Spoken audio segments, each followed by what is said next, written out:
Hey, howdy ho, Lions fans. Welcome to Detroit Lions Podcast.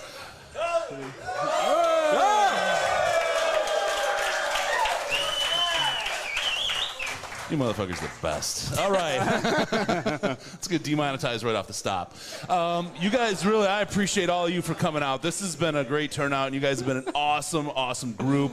Really quick shout out again to Jerry Jacobs. Thank Jerry Jacobs for showing up. Yeah. What a fucking superstar. My guy's for real. That guy's getting 4 INTs. Four's not even enough. My guy's got it. Love him to death. He's a great guy. He said some great things on the air. He said some great things off the air too. I got to tell you, he is a genuinely wonderful human being. And I mean, he's a great player. He's all the things. But one of the things I've learned doing the podcast over the years is behind the player, there's always a person. And some of them, you know, like anything, some of them are better than others. Jerry is top shelf, just a great guy. He's been through a lot in his life, and it's taught him the right way to kind of push things forward. So love me some Jerry Jacobs, and I appreciate him coming out. We still have a lot of other Lions to talk about, though. So they're all going to come out. We're going to have them roll out. Quintez Cephas is going to show up here for an interview in a second. No, I'm just kidding, right? It's going to be all night. No, so we're going to talk about some other stuff going on because training camp today was huge. And we didn't really get a whole lot into the defense. But I do want to really get into a little bit, start off with Quintez Cephas because we talked a little about Cephas and Okuda battling today. And I'm going to give you credit for this, but I'm going to steal it from you anyway, Sandman. These guys wanted to wear pads today. Oh, man. And Okuda and Cephas were, like, leading the way. It was nuts. You can tell. When you're out there watching them, at the beginning of practice, it's a little slow. They can kind of work into things. But by the middle or the end of the practice, you can tell that they want the physicality. That's why they play football. That's a big part of football, and they're missing it right now. We saw Okuda and Cephas smash into each other. It was like a 20-mile-an-hour collision. They got up. They were fine, luckily. But, no, you know, the first padded practice is going to be awesome. It's going to be great. And having Hard Knocks around to see all of it, ooh, extra good. This is a question, Riz. You've done oh, yeah, I'll turn them on in a second. And then I'll turn them on later.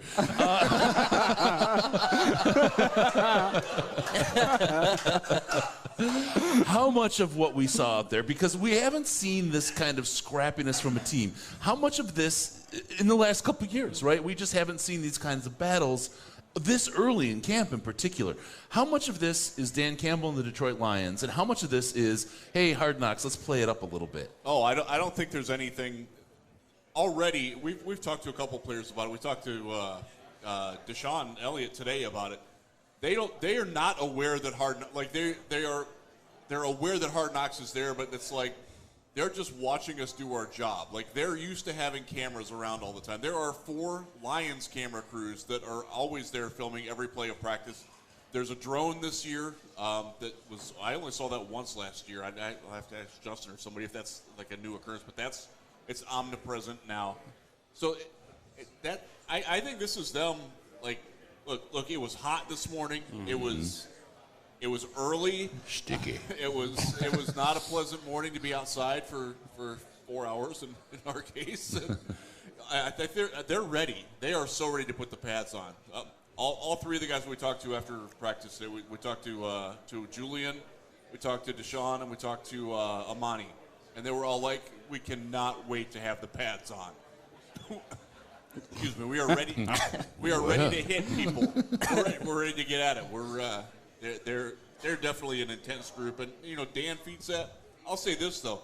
I think that intensity, especially from the defensive guys, comes from AG, from Aaron Glenn. That's the tone he wants to set. Jerry talked about it. He wants them to be violent. He's not playing. That's legit. Yeah, that's for real. I neglected to introduce our wonderful co-hosts. We know the Riz. That's okay. We got him. He gets turned on later. He gets turned on later. We've got Andy, the Sandman, who does the post-game show with me on the regs. The man who witnessed my absolute post-coital meltdown at the Minnesota game. I was nervous to be next to you in that moment. Somebody was getting wet. And then we also have Micro Mike, good friend of the show. Let's give a out for Mike. One of the things about Mike that I say it to anybody who will listen, and what makes him so special to me is he does it completely different. He does it his way, and he does it. I wouldn't do it, but not because I don't like it, but I like that he came up with his own thing and built his own thing from nothing to what it is. And that's the kind. It's the football mentality. It's our podcast. You know, we didn't tack on with a giant company. We kind of did our thing on our own, and Mike did his own. And there's a lot of scrap in a guy that does that. He is the Jerry Jacobs of YouTube right now. Hey, the undrafted. Nobody wanted me. Welcome, Mike. It's so great to have you. Yeah. Thank you so much for coming, bro. Hey, no problem, man. Can I get a hell yeah? Let's go, man.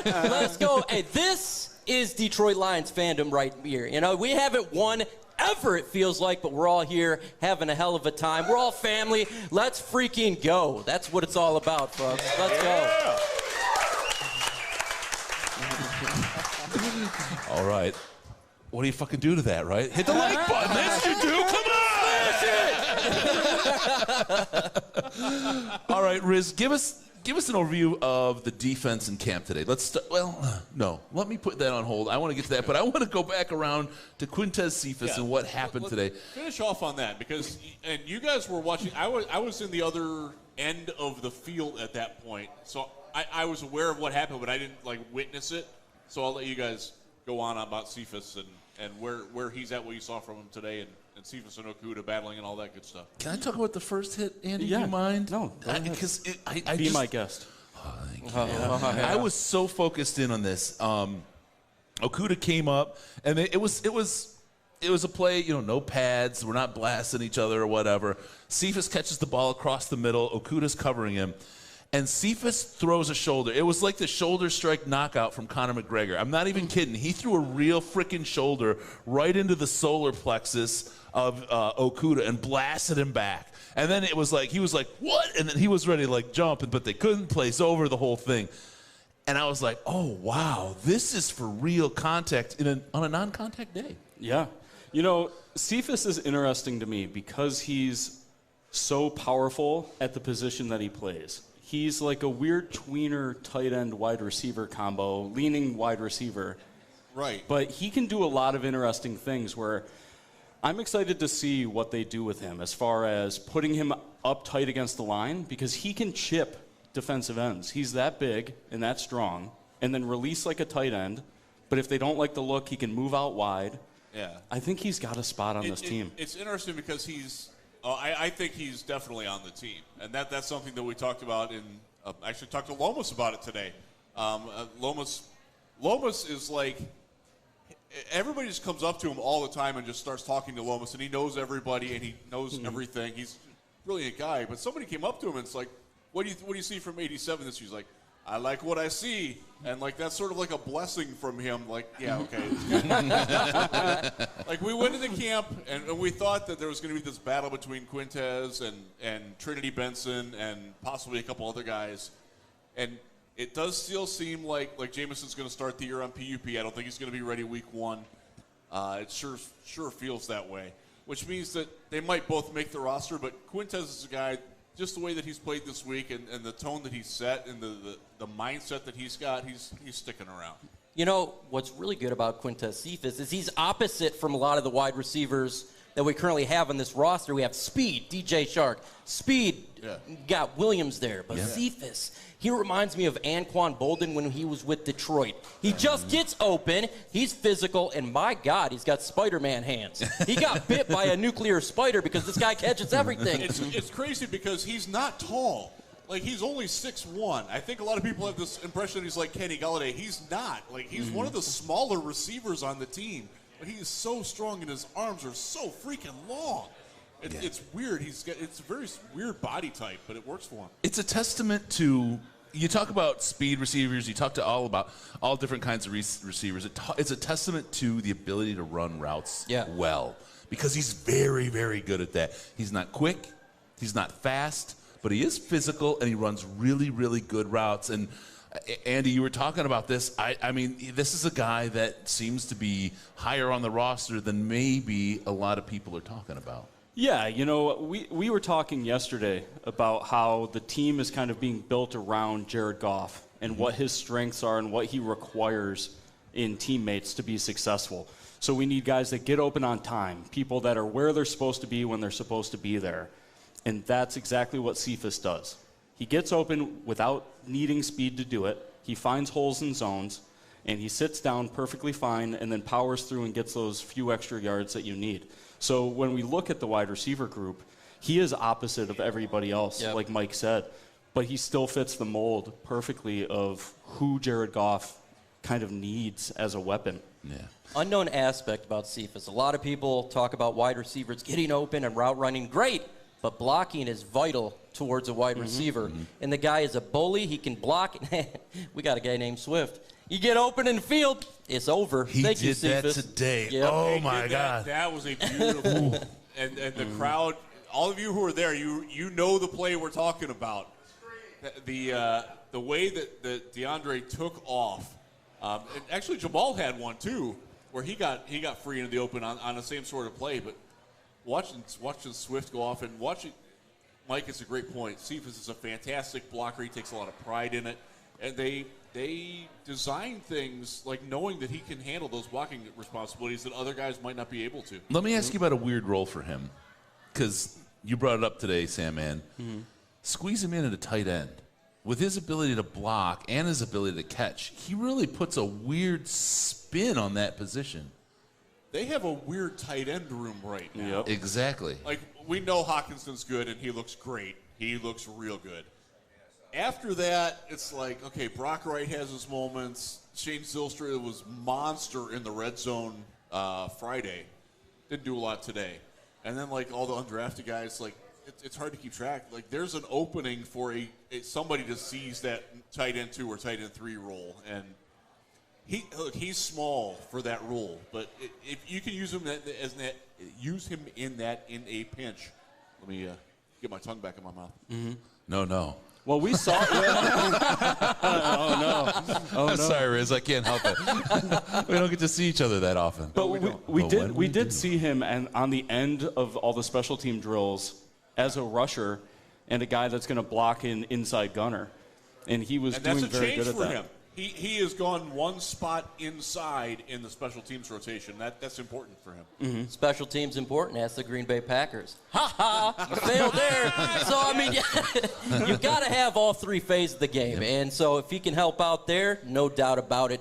Best 11 on the field. If he can fill any role, I'm perfectly fine with it. Melifon, who got switched to safety, the same thing with him. You want the best 11. Cephas, hey, get him out there. Yeah, absolutely. All right. So we've got to, I mean, does Quintus Cephas still sound like a disease? Are we used to it? I feel like I need a shot of penicillin. No, great player. And to see him come back like this in camp and this strong, I think that shot on Okuda was a kind of injured guy to injured guy. This is, look, I'm here. Yeah. I'm making a statement, right? And Okuda coming back was a statement as well. Let's really quickly shift over to the defensive side and talk about Jeff Okuda.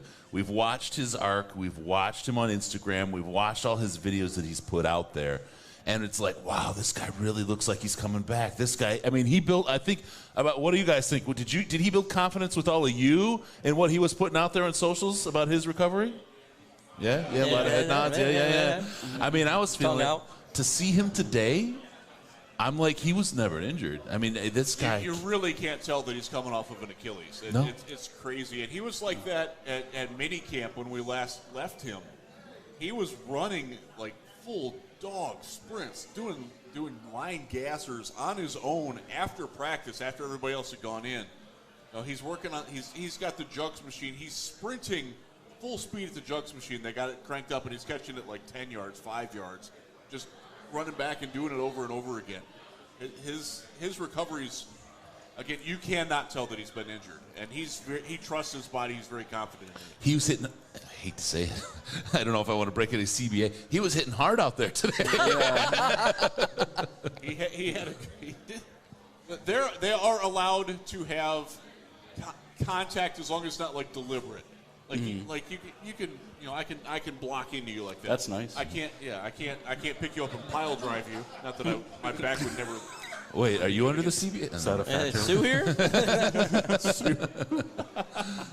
No, but yeah, he's taken. You can see that the team wants him to be the number one cornerback, and that he has embraced that. He is an alpha dog mentality, and that's something. Look, we love Jerry, and Jerry is a good leader in his own right, but he's not necessarily that guy. Jeff is that guy. Yeah. And you're seeing that come through. And then I'll give Will Harris a hell of a lot of credit. Boom. Will Harris is pushing him. Will Harris looks good playing outside cornerback. Who's saying Will Harris looks good? I just want a quick check on this. I know, it's weird. Mark it down. Ready to be struck down from the heavens. No, man. Will is a really very well-respected guy in the locker room. And the way that he has embraced the position change and the way that he is handling his business and competing and pushing, like, I'll say this from the media room, a lot of us going into June camp were like, he's not going to make it. And, like, now we're like, he could start. It's going to be hard to keep him off the field. And again, that's me saying this about Will. That's going to make everybody, that makes Jerry that much better when he gets back. It's like, now he's got another obstacle in front of him. And, like, that's a legit competition. Yeah. And, like, may the best man win. And this may sound insane. I have sounded insane before, like regularly actually. But and I'm going to go back to like a failed experiment. But the rotating linemen under the Patricia regime. No. I mean, you talk about depth at cornerback though. To be able to rotate guys in at the cornerback position, I'm just riffing here, right? Yep. If you have guys that are potentially, basically, and I'm just going to say 4 top starters, and you're rotating them through, they're not going to be that tired, and they're going to be able to play at a level against an offense that you don't normally get. That's really interesting. Now, there is some groove to the game, right? There is finding your rhythm and that kind of thing, but I'm interested in what that kind of thing, what something like that might look like. Maybe not from this team this year, right? I don't want to necessarily be the test tube for this kind of thing, but it's an interesting kind of concept. If you have that many guys that are that good, give them a rest. Let them go out there and do their thing in the exact right circumstance and be the very, very best they can be in those kind of positions. Well, if anything, this staff has kind of shown that they're willing to do what it takes to win, regardless of what it is. So if they think that Jerry has a better matchup against X wide receiver than whoever, or Will Harris is possibly a better matchup, I honestly feel like they will do that. Yeah. And I think Jerry's going to get an advantage there because he's a hell of a tackler. He's probably the best tackler in the secondary, and Will is not. Well, and you make such a great point, Sam, man, because with all of the injuries last year and the guys playing differently, there was really no unit that was almost cohesive all year long. Yep. By game, there was different guys playing. Why not, when they're all healthy, schematically put the best guys out there to fight the competition that they have? So you don't necessarily have like a number one corner. You have a corner that beats Green Bay and Minnesota, and then you have a different corner that beats New England and Indianapolis. Week 1, Philadelphia. That team's going to run the ball. They're going to hammer you, and they're going to be good. Like, you need guys who can set an edge out there, who can tackle. Jerry's great for that. I hope he's back for that because we can use him. I think Okuda has developed into that. That's a game where you're going to see Iffy as your slot corner a lot because he's a big guy moving to safety, but he does have tackling ability. He does have that physicality. Where a guy like A.J. Parker, that's not really what he does. And I think that ability to mix and match based on the matchup is something that it's exciting. It's better than like having I go back to when it was Amari Spivey and Oh God, those guys. They're like FML. Mike, they're the best that we had, and they had to play all the time. And it's like, Mike, I know you have an Amari Spivey jersey, so I apologize for Riz's 42, indiscretion. baby. 42. Yeah, absolutely. I got that jersey. Now you're killing me. What I love about this coaching staff, unlike Matt Patricia, is we actually have one. because they actually put players in positions to succeed. You're not stuck at this spot and begrudgingly like Matt Patricia was. They will take players out of position, and guess what? If you're in offense, what the hell are the Lions defense going to do? This is different from what I seen last week. Winning, damn straight. Damn straight. Yep. Yeah. All right. So we talked about Jeff Okuda. We talked about Quintez Cephas. Will Harris. That's an interesting one, Riz. We talked about Will, but we're feeling it. Tracy Walker out there and the plethora of safeties who've played with him. Riz, talk about what we've seen. Where do you think things are leaning right now? Who's the top kind of candidate? What's the depth chart look like? Right now, the starters are Tracy and Deshaun Elliott. Deshaun has looked pretty good. You can tell he's coming off of a leg injury of his own. Pretty much everybody is on this defense. Mm-hmm.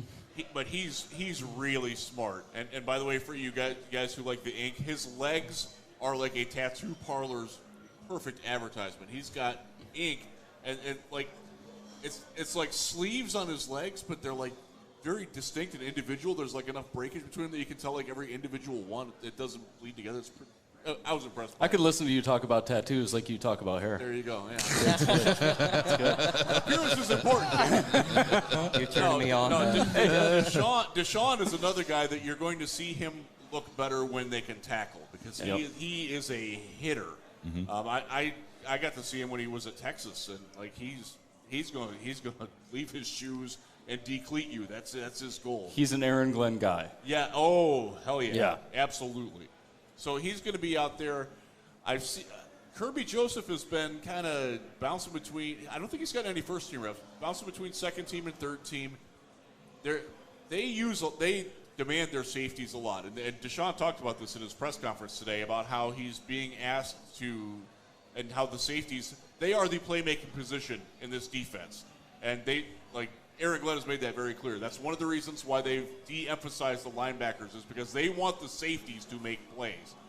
And so Deshaun is like, in Baltimore, it was kind of like that, but they also wanted us to, not give up the big play. And he didn't say it, but he intimated that, it's okay if you're, going for an interception and you miss it and they get, because you're trying to make the aggressive play.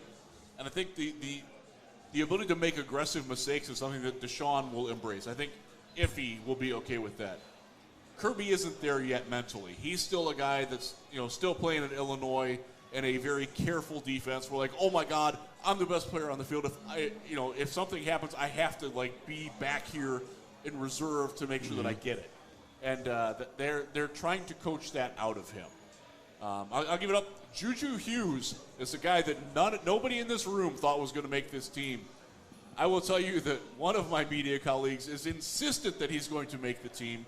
Not just for special teams either. This guy can actually play. And then we got C.J. Moore's coming back. He should be back Monday.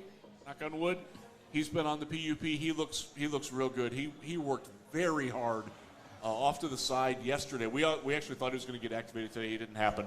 But he's coming back, and he's bigger than he was upper body strength-wise. So it's a competition. Look, they've all got to play better. They know it. They embrace it.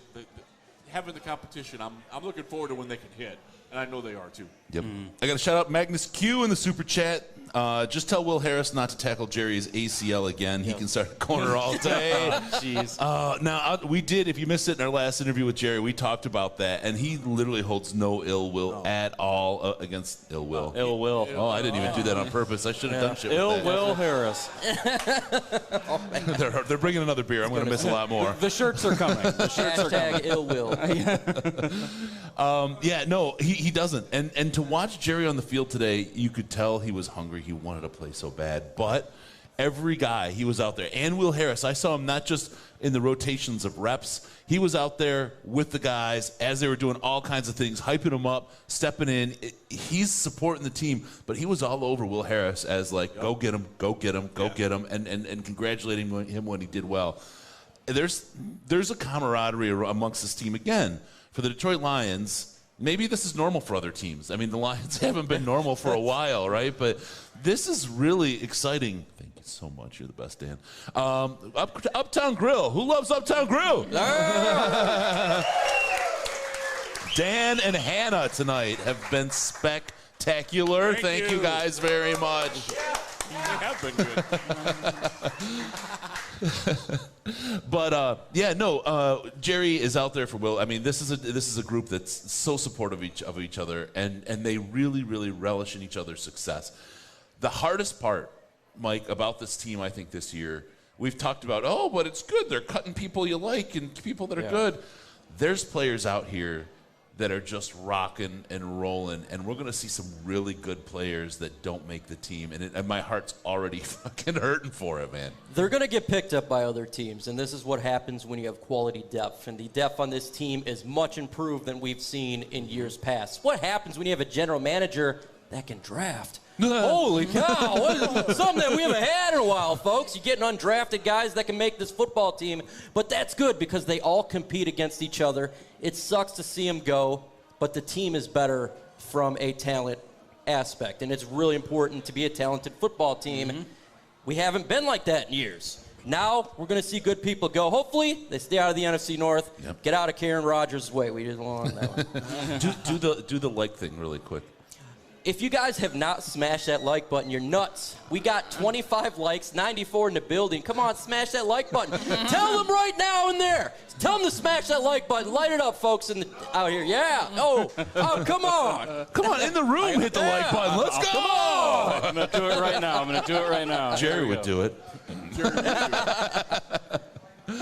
All right, Riz. I mean, what do you think about the camaraderie amongst this team? I mean, it does start from the top, right, with Dan Campbell, but it's different. And let's start. I mean, I don't know if Cleveland's a good example. I mean, let's talk about the Texans when they were a different team than they are now.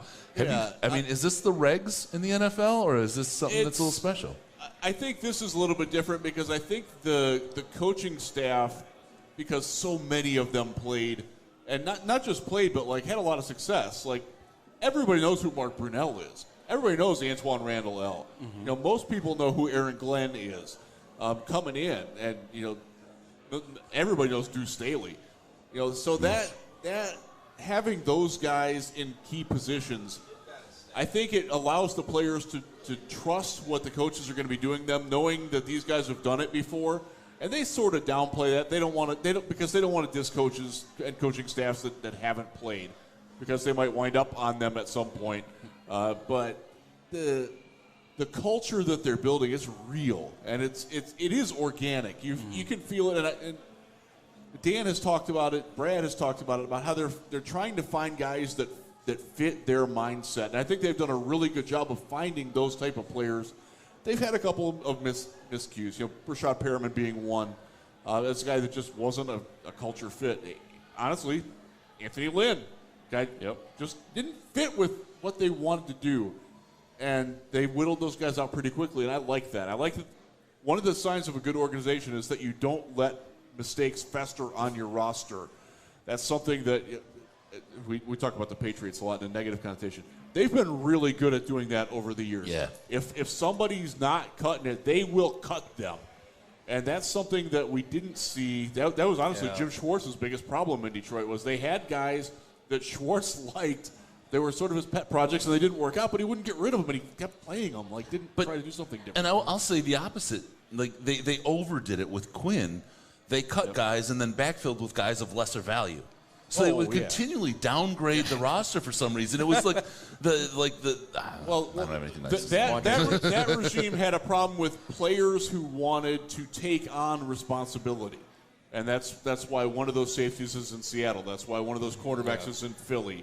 That's why all the running backs are gone. This team embraces that. They want guys who want to lead. They want guys who are going to come up and say, hey, coach, I can't play this defense with that dumbass linebacker in front of me because he doesn't know what the bleep he's doing. And that's, by the way, why that safety's in Seattle now. Because he said that, and the next morning he was sent packing. Trying to help. He went to that saying, we can do this. We can do better. Here's an idea. And I'm like, what do you know? You're a player. Like that's not what this group is like. Jerry's talked about it. Everybody's talked about it. Like they feel that empowerment. That allows them to build that trust with themselves too, because they're going to have one another's back on that, and that's not something that was here, not at all in the Patriot way. Yeah. All right, let's do a poll because he's polarizing. Oh, see what I did there, Dad? Okay, so Jared Goff. Shout out, who thinks Jared Goff has it for this year and is going to take this team to where it needs to be this year? Hands up, if you believe. You do it by noise so that people can hear it on the thing. Yeah. All right, that's pretty good. Who thinks Jared Goff doesn't have what it takes, isn't going to take the team to where it needs to be this year? You can make noise. Well, okay. Yeah, you can make noise. Yeah. For those of you at home, not many hands went up. This is interesting. I mean, this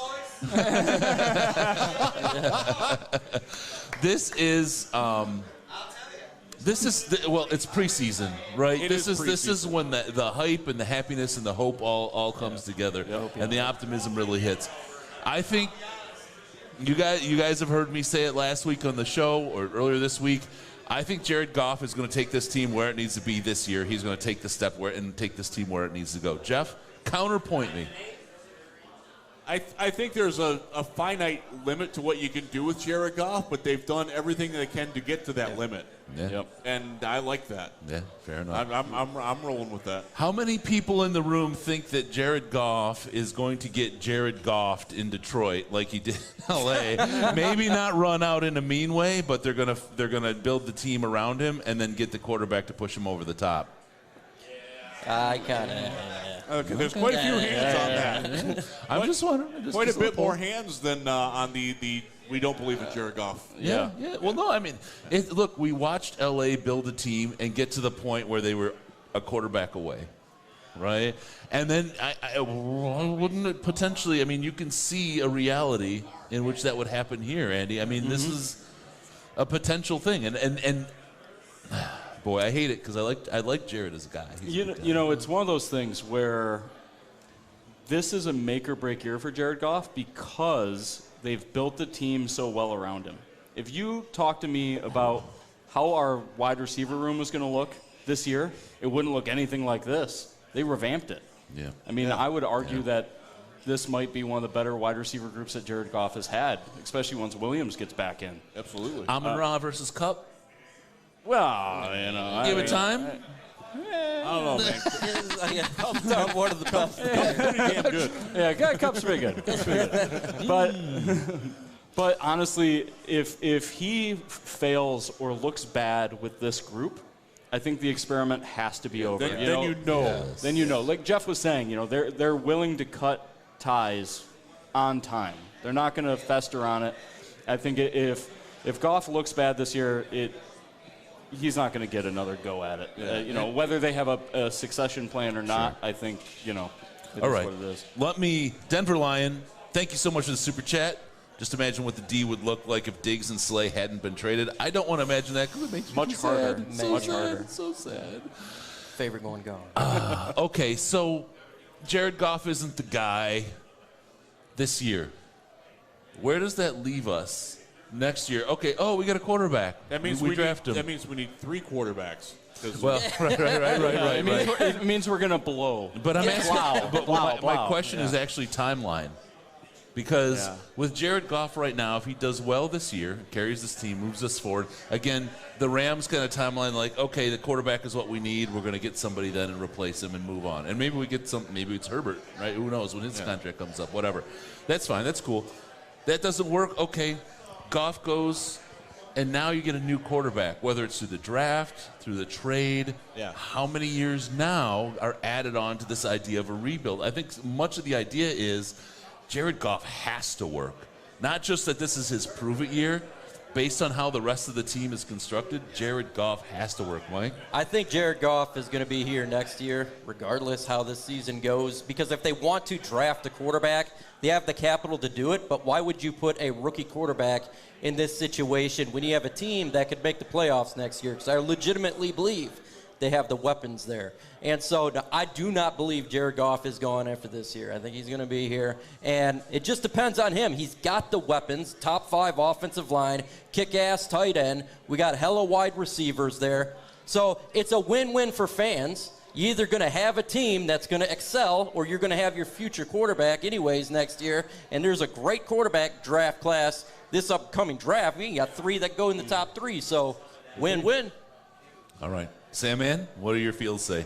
Oh, my feels. My feels. Where have you been touched in your fandom My today? fandom has not been touched in a bad way today. I'll be honest. This feels different. You know, when Jim Caldwell was hired, and I get flack for liking Caldwell, but when Caldwell was hired, after I heard him speak for the first time, my complete opinion of him changed. And I thought, this is the guy. I like this. I feel the same exact way about Dan Campbell. I think the players feel the same way.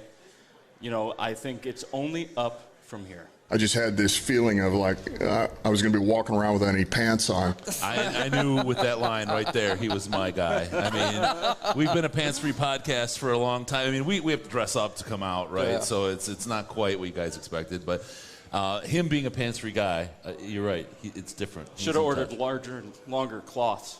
We could have been pantless back here. Yeah, they'd have to run past the speaker. Anyway, what about Campbell with you, Riz? I know, I mean, he's fun. He brings a lot. He's obviously got buy-in from the players. Yeah. Year 2 now, though, right? It's got to step up. We've got to see more than the fun and the play. What do you got, Dan? It's interesting to me that most people in this room and most people in Detroit are like, yeah, okay, we get it. Like, this is the guy. The national reaction, like I tweeted out the thing this morning that he called Josh Reynolds a praying mantis and a spider of death. Yeah. And it was great, by the way. Cracked us up. Cracked Eamon, the Lions media relations guy, was just like, oh my God, no. But the reaction to it, like, we love it as a Lions fan base, but like a lot of national people are like, this is why you're only going to win 3 games again. Like, he's got that. He does have to show that he has to coach better in games.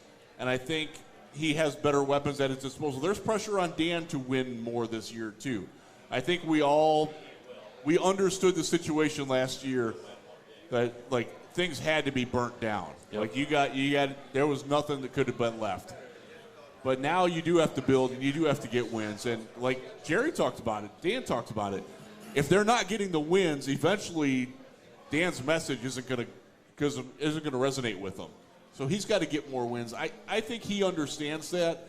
Like he came from an organization in New Orleans that went up and way down and back up again. And I think he understands how to maintain that flow and how to get that team so they don't crater under him and how to get them back up. And just surrounding himself with good people helps too. I think so. But You've had enough of that shit. we got to get going. We got to get some wins. That's it. We do need wins. We do. Yeah. Yep. Couple wins early, and I think there's no national doubt at all about Dan either. Like they go out and they beat the Eagles. We've talked about it, talking with some of the people in the room here. Yep. I think the Eagles are going to be really good this year. That's a rough first week matchup, but if they can win that game, that's going to really set things up nice for Detroit this year. Mike, I've talked about it a little bit. This Eagles game is something that I've kind of looked at. And the second the schedule is announced, I feel like Dan Campbell and the coaches marked that game on the calendar and said, those guys freaking embarrassed us last year. We were terrible. We must win this game and show that we've shaken that monkey off the back. We're a different team. I think they've spent a lot of time prepping for this game and will continue to prep for this game over the year. What do you think? How much do you think lies in this Philadelphia game to open up the season? I think it's the physicality and how the game is played. Last year, we got our butts whooped. I think it's a different mentality. Whether win or lose, they need to show that they're in it from all the way to the end and take the fight to them. Tired of getting butts whooped. It's time to change the narrative. You embarrassed us.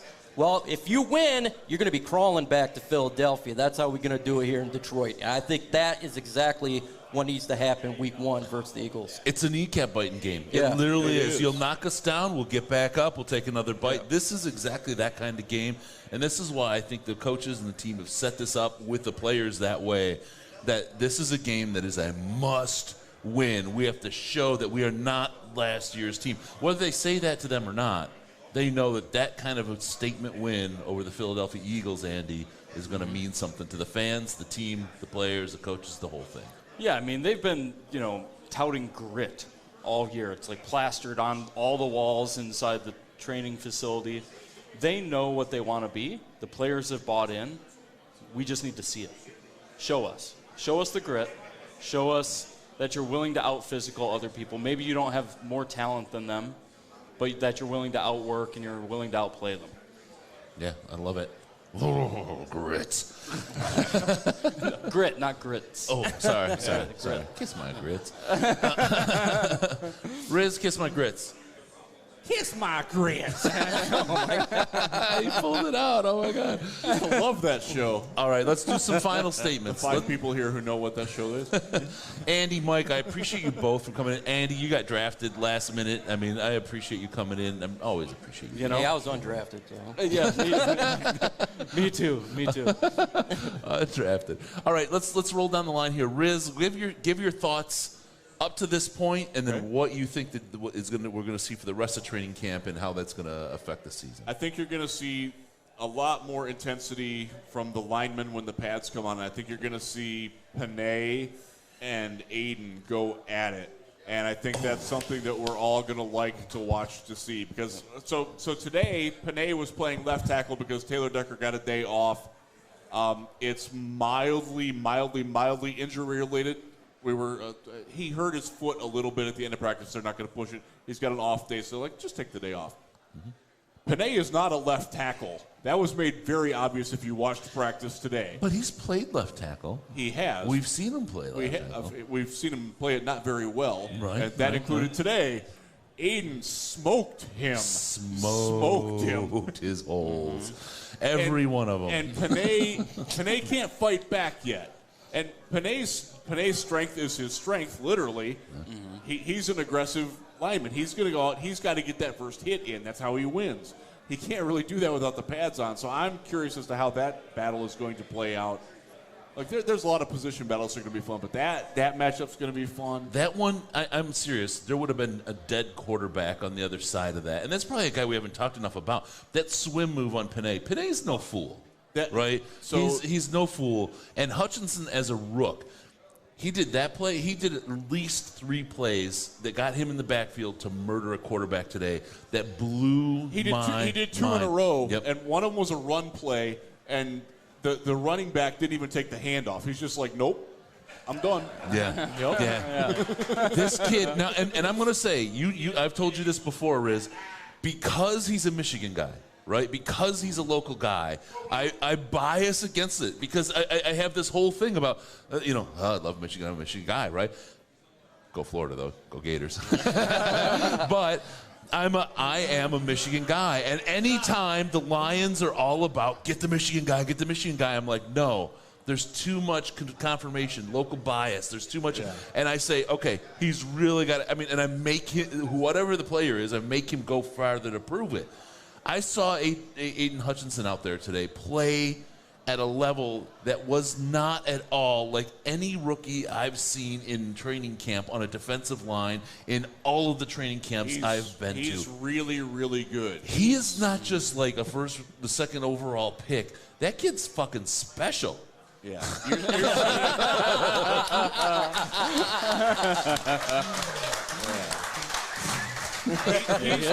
He's got polished skills, and I happen to catch Myles Garrett in his rookie season, and Myles is a physical freak that nobody can match. Yep. Aiden is pretty damn close to that. Like the ability that he has to set up a move and so instantly react off of it.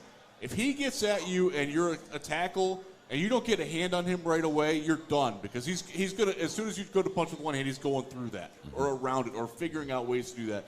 And he's got like that mental processing in his head where it's just like instant reaction to it, and that's rare.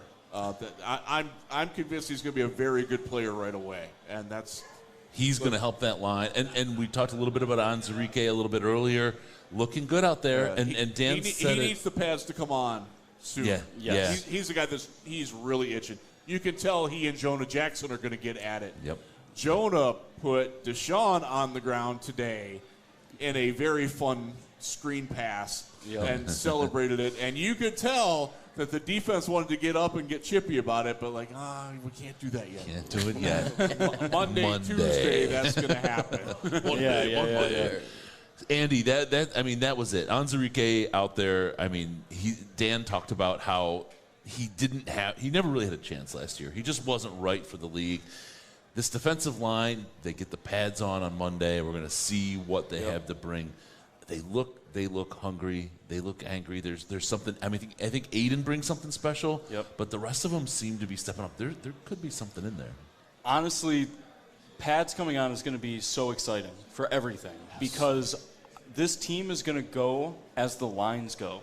Yeah. The defensive line looks good. The defense is going to look good. The offensive line looks good. The offense is going to look good. And, watching Hutch play today was really, it was wild. I talked to Chris today actually about it, about how the last time I saw a rookie come in and look like that was like Nick Fairley.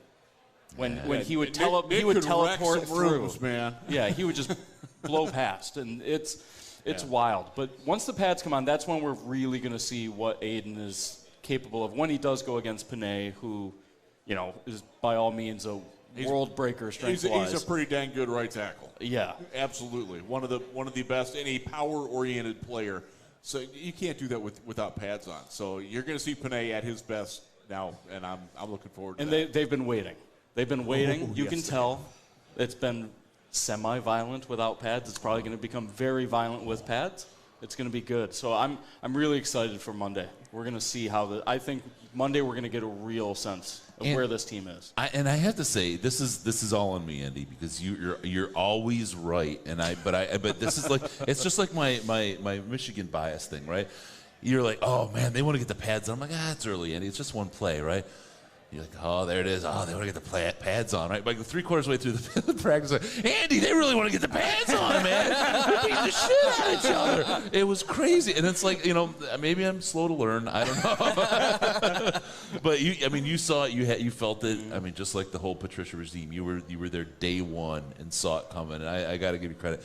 This is going to be a great week of practice. I'll tell you, if you have the opportunity Monday, Tuesday, get out there. Check out training camp. It is the riot of fun times. My son's here again. You guys have all heard the story. I don't want to harp on it, but he came out there and he got it. He got it. He was like looking at me and he's like, "This is freaking awesome." I'm like, I know. This is great. There's nothing better than being at training camp and all the fun and excitement that happens being out there.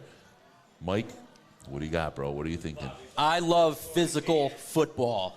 Years and years in Detroit, we were not physical. Dan Campbell's bringing it, and we're about to get the pads on. About to smack the hell out of other teams. Love it. That's what I love. That's what I like. Get that nasty Patricia taste out our mouth. Let's go. Slap it out. That's right. All right, that's it. Let's get any final thoughts, Riz.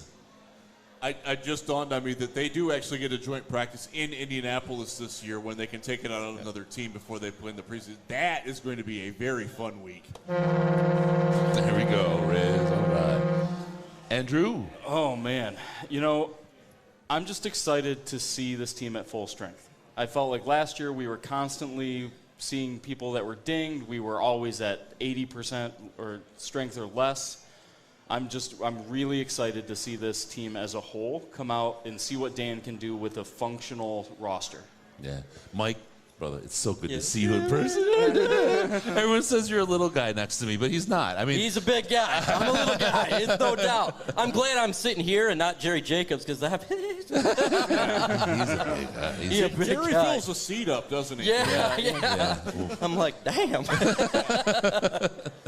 What do you got for this team? What do you got going on? What do you think we're going to see here the rest of training camp? What are you looking for?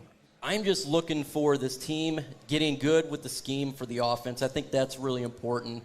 getting Jared Goff and DJ Chark and all the wide receivers on the same page before week 1. That's really important. I'm not too worried about the defense, but it's just getting on the same page. Start off fast and really fast against the Philadelphia Eagles. It's going to be a hard game. We need all hands on deck to get this. Try to get this win, man. Let's get that win. Yeah, for sure. All right, I need to hit. Micro Mike is going to be doing all kinds of practice stuff. Check him out. Lions Chat with Micro Mike on YouTube. Also, Lions Nation Unite, Herman Moore, all the folks over there, Lomas Brown, Chrissy, all the great folks. Check them out. Mike's going to be working with them as well, doing a bunch of follow-up stuff after training camp. And we'll have our weekly shows. I keep saying it, if you want to see good additive kind of content with kind of different perspectives, Mike, Lions Nation Unite, it comes together and it really gives you a full package of high-quality Lions content, and it fills your bin with all that sin. You won't get trolls from other teams in the chat either. It's Lions only.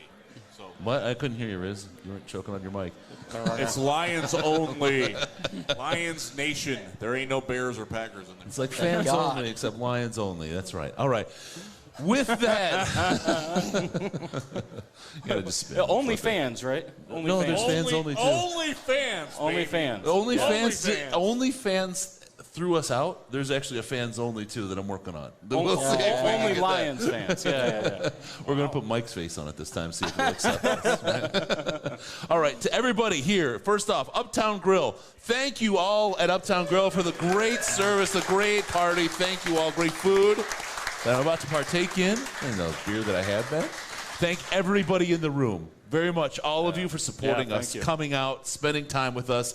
This is, I've told a lot of you, this is an event every year that when I walk out, there's a lot of work set up, take down, hauling shit up north and back down to Florida and all that.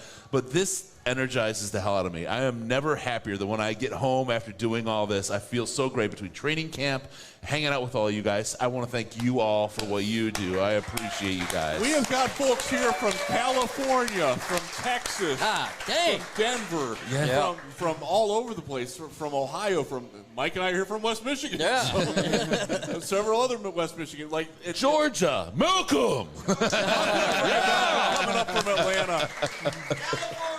That's right. Yep. All right. Thank you all. Appreciate it.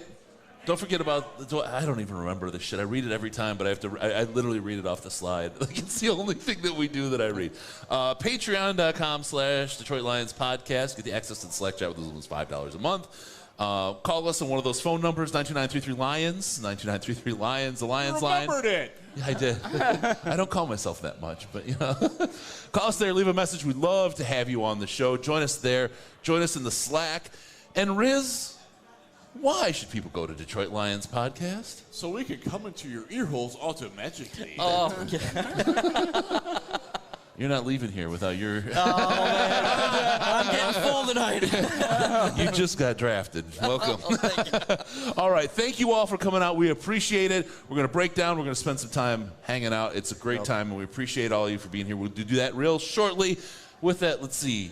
No hot tubs, no toasters, none of that shit, because this is the Detroit Lions and Reddit Connection. Thank you all for joining us. You guys are the bomb.